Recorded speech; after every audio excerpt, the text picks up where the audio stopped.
Este subidón es justo lo que todo inversor estaba esperando. La postura más conservadora estos días es todo al mercado todo el tiempo. Estas humildes y cautas palabras salían de boca de William Borod, un dentista de 67 años afincado en Springfield, New Jersey, tras ser preguntado por la subida del mercado después del susto de principios de agosto. William, nuestro dentista, concluyó explicando que las grandes ganancias bursátiles de los últimos años le han ayudado a pagar un barco en su casa de vacaciones de la costa de Jersey. Es, por tanto, optimista sobre el mercado y no tiene previsto tocar ninguna de sus participaciones. Dale, William, ahí estamos contigo.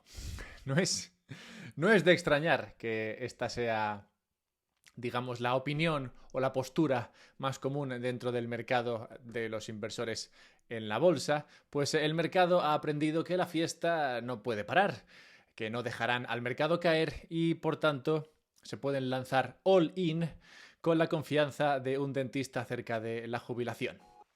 Podemos ver cómo las compras diarias medias de los inversores en retail, es decir, los dentistas, como nuestro amigo William, marcaron un récord no visto en las últimas caídas del mercado, los conocidos como dips.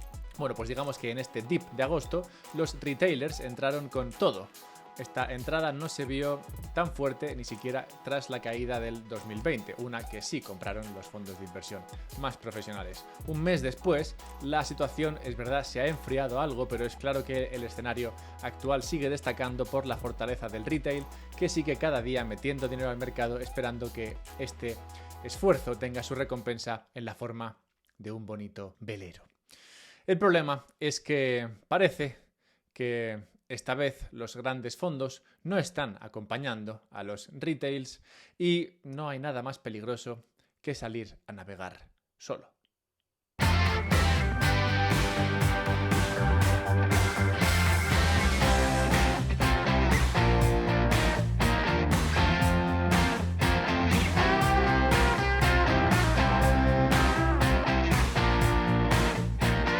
Un artículo recientemente publicado en el Wall Street Journal hablaba del sentimiento alcista que se respira por los inversores estadounidenses. En línea con los datos aportados hace un segundo, explica este periódico que los minoristas, como nuestro dentista, están apostando por las acciones y esperan que el repunte que ha llevado al Standard & Poor's 500 a subir un 18% este año tenga todavía más recorrido.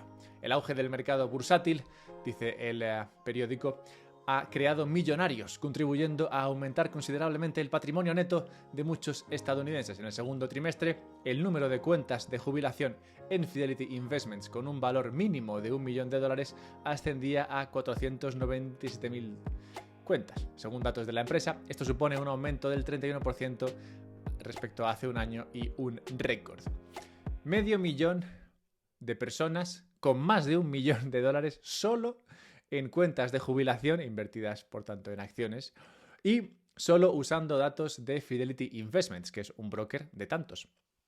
Y de estas cuentas, 150.000 cuentas habrían llegado a $1 millón en patrimonio en tan solo un año. Vamos, que 150.000 millonarios se habrían creado solamente mirando a estas cuentas de Fidelity en un año. No sé por qué, pero esto me trae algo a la cabeza. Y vamos a gravar fiscalmente a quienes ya tienen en el banco suficiente dinero para vivir 100 vidas. Según los datos de UBS, en España habría en total 1.180.703 personas con más de $1 millón en patrimonio total, no solo en su fondo de inversiones para la pensión. Bueno, pues Fidelity, por tanto, habría visto cómo en un año se creaban un 10% del total de millonarios de España.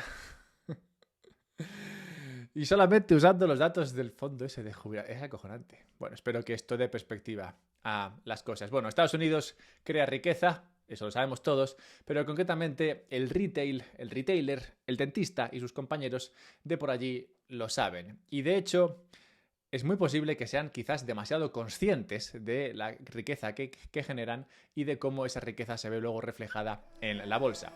Nunca antes, en los datos que tenemos, que se remontan a 1952, o sea que tenemos bastantes datos, ha habido un momento en el que el porcentaje de riqueza invertido en bolsa fuese tan alto. Actualmente, un 42% de la riqueza de los estadounidenses está en acciones. Esta situación hace de este momento uno muy delicado para prácticamente todos los americanos. Pues para el retailer, esto es delicado porque una caída del 10% en la bolsa, una caída del 10%, que tampoco es una locura, los haría inmediatamente un 5% más pobres. Y la sensación de pobreza que sentirían probablemente sería del doble, es decir, igual se sentirían un 10% más pobres. Por otra parte, para los políticos y gestores de bancos centrales, la situación es igual de delicada, porque una caída del 10% en la bolsa significaría que la población se sentiría un 10% más pobre, sería un 5% más pobre, con el riesgo que eso implica para la economía general, es decir, al sentirse más pobres gastarían menos, y sobre todo para la futura carrera política de estas personas. Pues si la economía va mal, su carrera política muy probablemente también vaya mal. Por tanto, ¿qué podemos esperar? Bueno, parece que se abren ahora mismo dos escenarios para el mercado. Uno, en el que datos económicos cada vez más negativos nos llevarían a una recesión, y otro en el que datos más positivos o menos negativos podrían alejar los recortes de tipos esperados por el mercado, algo que, bueno, pues tampoco sería positivo para el precio de las acciones. Así que los dos parecen malos a simple vista, pero sin duda el peor sería el escenario recesivo, el escenario en el cual la economía entra en recesión. En las 12 recesiones vividas últimamente, bueno, al menos desde la Segunda Guerra Mundial por Estados Unidos, el mercado ha caído de media un 24%. Ahora, si nos fijamos solamente en las últimas décadas, es decir, las crisis de los últimos 30 años, la caída media estaría más cerca de un 30%. Esto supondría de darse que el estadounidense medio vería su riqueza caer un 15%, lo que haría que se sintiesen más o menos un 30% más pobres. Lo cual muy probablemente provocaría que acaben aparcando el yate en el fondo del mar, que es sin duda el sitio más barato donde dejar un barco. Hay una tercera vía entre estos escenarios. Bueno, pues antes de explorar ese posible camino, déjame que te hable de una cuarta vía que siempre está abierta para todos. Si quieres comprar Bitcoin, yo te recomendaría hacerlo usando la aplicación de Relay. Me gusta Relay porque te permite comprar Bitcoin en varios idiomas. Siempre es agradable comprar Bitcoin en español. Además, no solamente esto, sino que te permite comprar con varias divisas. Te permite, por ejemplo, comprar con euros. Te permite comprar con francos suizos. ¿Quién no quiere francos suizos? ¿Y quién no quiere Bitcoin? Claro. Además, con Relay puedes siempre que quieras crearte un sistema de compra periódica para comprar Bitcoin de manera diaria, semanal o mensual en función de cuando cobres. Y no solamente esto, sino que también crea un monedero del cual tú tienes las llaves y del cual tú puedes enviar ese Bitcoin fuera a otro monedero de, digamos, mayor seguridad, como otros que he recomendado en este canal. Así que por todo esto recomiendo Relay, y si quieres comprar Bitcoin de manera más barata, pues hazlo usando el código AlbertoMera cuando compres tu Bitcoin. La semana pasada, el mercado acabó apostando por una rápida bajada de tipos de interés para hacer frente a los peores datos económicos publicados en Estados Unidos. Y es que salieron bastantes datos y bastante malos. Primero salió uno de datos de producción manufacturera que tocaron su nivel más bajo desde 2009, un año que claramente no trae buen recuerdo a nadie. Y luego también el empleo, y de nuevo volvió a defraudar, creando una especie de combo mágico superpoderoso que fue suficientemente negativo para conseguir, como para lograr, la tan esperada desinversión de la curva de tipos. ¿A qué me refiero con esta desinversión de la curva de tipos? Pues no es un tema que quisiese yo, o en el que yo quisiese abundar, pero hay que al menos comentarlo, porque durante lo que se ha convertido casi en un récord Guinness, la curva de tipos de interés de Estados Unidos se ha mantenido invertida. Esto es, el largo plazo de la curva de tipos, es decir, el largo plazo de los instrumentos de deuda, es decir, los instrumentos de deuda a largo plazo pagaban menos que los instrumentos de deuda de corto plazo, algo que, si lo piensas, pues no tiene demasiado sentido. O sea, ¿por qué voy a dejar mi dinero ahí más tiempo por menos dinero cuando en el menos tiempo me dan más dinero? No suele tener sentido. O sea, normalmente si el dinero tuviese sentido, si el dinero que usamos tuviese sentido, pues claramente dejar dinero a más tiempo pues tendría que estar más pagado que dejar dinero a menos tiempo. Pero a veces puede pasar que esto se dé y concretamente se suele dar esta inversión de la curva de tipos cuando se espera que el Banco Central de turno baje los tipos de interés a futuro, o más bien en el futuro. ¿Y por qué esperaría el mercado que se bajasen los tipos de interés por el Banco Central? Bueno, pues esto lo esperaría el mercado cuando el mercado espera que haya debilidad en la economía. ¿Y qué hace el Banco Central cuando huele cierta debilidad en la economía? Bueno, pues lo que hace siempre es bajar el precio del dinero, bajar los tipos de interés para reactivar la economía. Es ya una respuesta automática, es como el salivar de los perros. Es lo que hacen los bancos centrales.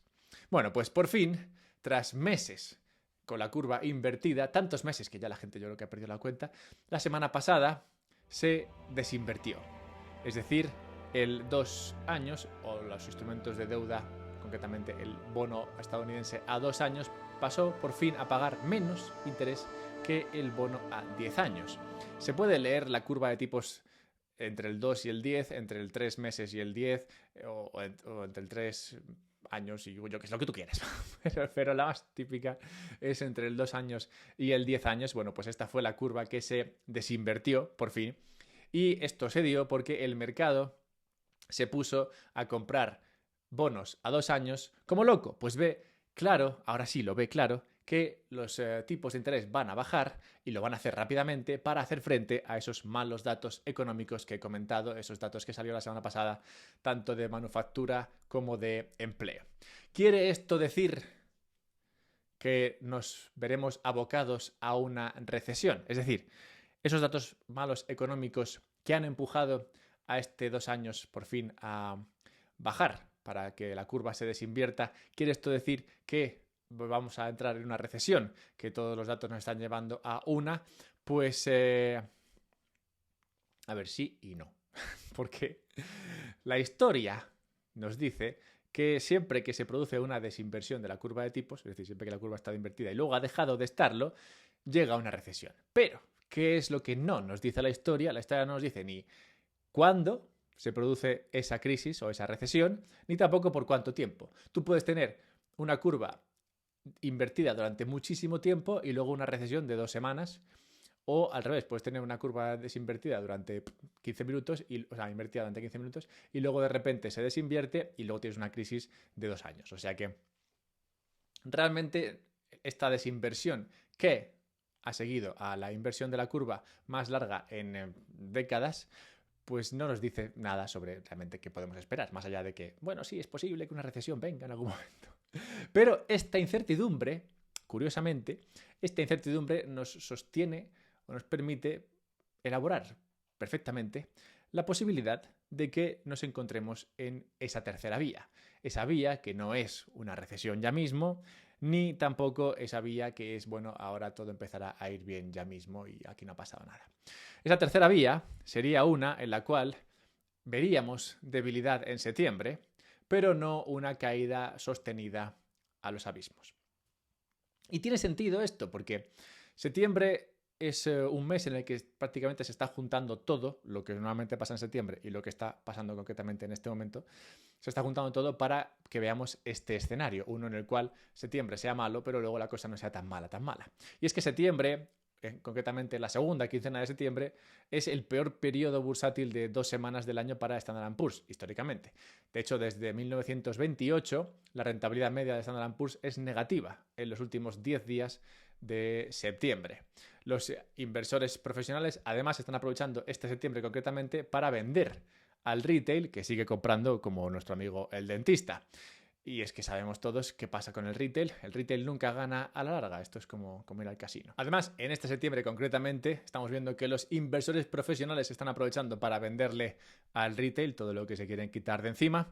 Y es que el retail siempre acaba pringando. Esto es como ir al casino. O sea, nunca pueden ganar a la larga. Bueno, esto se da también en este septiembre. Y otra cosa que también se está dando en este septiembre es que Jerome Powell ha vuelto de su retiro vacacional y la semana que viene dirá cuánto va a bajar los tipos de interés. Y conociendo a Jerome Powell como yo lo conozco, muy, muy poco probable que este hombre diga que van a bajar los tipos de interés 50 puntos básicos, que es lo que estaría esperando ahora el mercado para realmente atajar el problema. Lo más normal, siendo Jerome Powell, como lo es, siendo Jay Powell, como es que baje 25 puntos básicos, porque no es un tipo que sea muy dado a los grandes gestos, y bajar 25, o sea, bajar 50 puntos básicos sería algo un poco exagerado, yo creo, para esta persona. Bueno, esto muy probablemente será visto por el mercado como una oportunidad perdida y tampoco debería ser algo que anime al mercado. Así que este mal rendimiento de la bolsa en septiembre, que podemos esperar, podría ser malo, sí, pero también podría tener algo bueno. Y es que ese mal rendimiento de la bolsa en septiembre podría servir para meter presión al Banco Central para que actúe con determinación. No ya en las bajadas de tipos, que te digo yo que vendrán cuando vengan y serán tranquilas, como Jerome Powell, que es un tipo tranquilo, pero sí que podrá traer más determinación en el lado de la liquidez. Es decir, permitirá muy probablemente que se abran las esclusas del dinero, como por ejemplo quitando el QT, y también podríamos ver al Tesoro americano empezar a gastar dinero, como vimos en el vídeo de la sequía que comentamos, que publicamos el otro día. Y lo bueno de todo esto es que esta tercera vía, este tercer escenario, es uno que es fácilmente distinguible. Y será fácilmente distinguible si miramos solamente al precio de Bitcoin. Bitcoin cotiza actualmente 1,5 desviaciones estándar por debajo de lo que suele cotizar en relación con el Nasdaq, el índice tecnológico americano. Una desviación significativa y que además se ha sostenido durante bastante tiempo. ¿Qué nos indica esto? Nos indica que Bitcoin, como siempre suele hacer, se mueve antes que el resto de activos en relación a cuál sea la liquidez. Y esa caída de Bitcoin, que se produjo mucho antes que la caída que podría darse ahora en el mercado bursátil estadounidense, pues sería simplemente un anticipo de lo que estaría por venir. Entonces, si ahora efectivamente vemos debilidad en la bolsa, como ya la vimos en Bitcoin, pues esto simplemente diría o nos diría que la sequía ha llegado por fin a la bolsa. Y para afianzarnos o para darnos confianza de que efectivamente el escenario que vamos a vivir de aquí a futuro es uno en el que la debilidad del mercado se acaba en un corto plazo y luego sigue tirando, pues sería ver un final de mes y un comienzo de octubre en el cual Bitcoin empezase a hacerlo bien. Pues si Bitcoin empieza a hacerlo bien, lo que nos diría es que la liquidez ha vuelto a entrar al mercado y que esto ha venido dado porque bancos centrales, tesoros americanos y demás han visto que es necesario meter dinero al mercado para sostener el rendimiento bursátil y de los demás activos. Por tanto, visto todo esto, comprar el dip, ¿no? Buy the dip, puede teóricamente funcionar siempre. Es solo cuestión de elegir el activo adecuado. Y antes de cerrar con la necrológica, tenemos que comentar un par de cosas. La primera, que hay una newsletter, la conoceréis seguramente, puedes suscribir a ella en la página web del podcast, un podcast sobre bitcoin.com. Bueno, pues ahí te puedes suscribir y así te mando un mail. En el último hablábamos de la destrucción creativa y de cómo se ha perdido esto, que realmente es probablemente el mejor invento que hemos descubierto sin querer, la civilización humana, y cómo se ha perdido un poco de esto, pero bueno, hablábamos de cómo Bitcoin podría traerlo de vuelta. Si quieres recibir el próximo mail, pues suscríbete. Y acuérdate también de que te puedes ir a la Watch Out Bitcoin y te puedes apuntar con un descuento si usas el código que está en la descripción.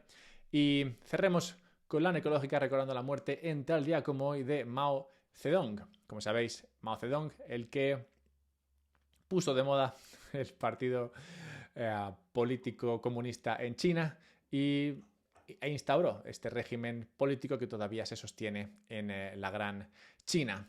Y si todo lo que hemos visto hoy te parece un poco chiste, ¿no? El hecho de que la economía funcione de esta manera y que el mercado funcione de esta otra. Bueno, si todo esto te parece un poco de coña, pues bueno, me parece que el ejemplo de Mao Zedong es bueno porque ilustra que las malas ideas y los malos sistemas pueden mantenerse durante mucho tiempo. Al final, durante el reinado de Mao Zedong, entre 40 y 70 millones de personas murieron. Algo que claramente no habla muy bien del sistema, pero que sí que nos habla de lo mucho que se puede sostener algo malo en el tiempo.